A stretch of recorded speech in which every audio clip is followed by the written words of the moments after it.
আসসালামু আলাইকুম। Time magazine বিভিন্ন দেশে ইলেকশনের সম্পর্কিত তাদের যে গবেষণা তার একটা প্রতিবেদনে দেখা গিয়েছে ভোটাররা ভোটের ঠিক ৭ দিন পূর্বে ২০-৩০% ভোটার তাদের সিদ্ধান্ত পরিবর্তন করছে বা করে থাকে। এবং এর মধ্য থেকে দেখা যায় ভোটের দিনও ১০-১৫% ভোটার তাদের সিদ্ধান্ত পরিবর্তন করছে। রিসার্চে যে কারণগুলো এসেছে তার মধ্যে অন্যতম কারণগুলো হচ্ছে এই ভোট পরিবর্তনের পিছনে তাদেরকে কোনো একটা গ্রুপ বা কেউ ইনফ্লুয়েন্স করছে, প্রভাবিত করছে। এই প্রভাবিত কখনো করছে টাকার দ্বারা, কখনো ভয়ের দ্বারা, কখনো কোনো কনসিডারেশন এর দ্বারা অথবা আরো বিভিন্ন ধরনের কারণের পিছনে দায়ী।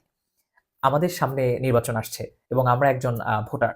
আমি একজন ভোটার হিসেবে আমার ভোটাধিকার চর্চা করার জন্য আমরাও হয়তো এরকম সিচুয়েশন ফেস করতে পারি। বাট আমরা অন্য কারো দ্বারা যদি সিদ্ধান্ত হীনতায় ভুগি বা আমার সিদ্ধান্ত পরিবর্তন করি অন্য কোনো কারণে, কোনো কনসিডারেশন এর দ্বারা, তাহলে কিন্তু বুঝতে হবে আমি আমার নিজের ব্যক্তি চিন্তাগুলোকে এখনো স্বাধীন করতে পারিনি।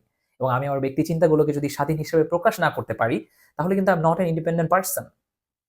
আমি যদি একজন ব্যক্তি হিসেবে স্বাধীন মানুষ না হতে পারি, তাহলে একটা প্রশ্নের জায়গা থাকে যে একজন মানুষ হিসেবে আমি আমার নিজেকে কতটুকু সম্মান দিচ্ছি? আমি আমার নিজের সেলফ রেসপেক্ট কতটা ধারণ করছি? যে আপনারা সবাই আমরা যারা ভোট দিব আমরা চেষ্টা করব আমরা আমাদের নিজের যে সিদ্ধান্ত সেটার প্রতিফলন আমরা ভোটের মাধ্যমে ঘটানোর জন্য। আমরা লিগ্যাল টার্নের প্ল্যাটফর্ম থেকে আপনাদের সাথে একজন ভোটার হিসেবে আপনার ভোটাধিকার, এতে আইনি বিভিন্ন বিষয়াদি নিয়ে আমরা কথা বলব। লিগ্যাল টার্ন পেজের সাথেই থাকুন সবাই।